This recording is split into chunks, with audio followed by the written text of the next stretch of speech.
Sebanyak 50 warga binaan di Lapas Kelas 2B Lok Sukon, Kabupaten Aceh Utara, Provinsi Aceh, Kamis 11 Januari menjalani pemeriksaan kesehatan yang dilakukan oleh Puskesmas Lok Sukon.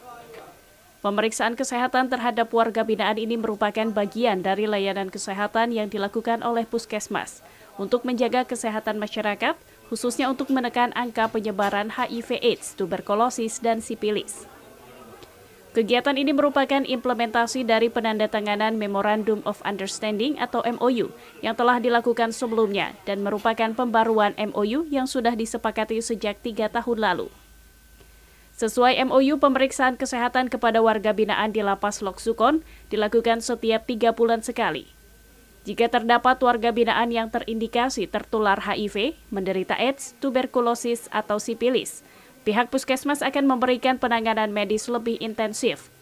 Pihak lapas juga akan melakukan isolasi agar tidak tertular kepada warga binaan lainnya. Tadi udah kita tanda tangan MOU setahun sekali MOU dengan lapas bersama dengan Pak Rusdi yang luar biasa. Kerja kita satu tim untuk melaksanakan kegiatan cek kesehatan. Screening bagi yang memang ada yang di lapas. Untuk hari ini, menurut keterangan dari Kapus tadi, lebih kurang 50 orang kita ambil duluan karena mengingat waktu, karena lapas juga waktu terbatas, kita ambil 50 orang tuh triwulan pertama.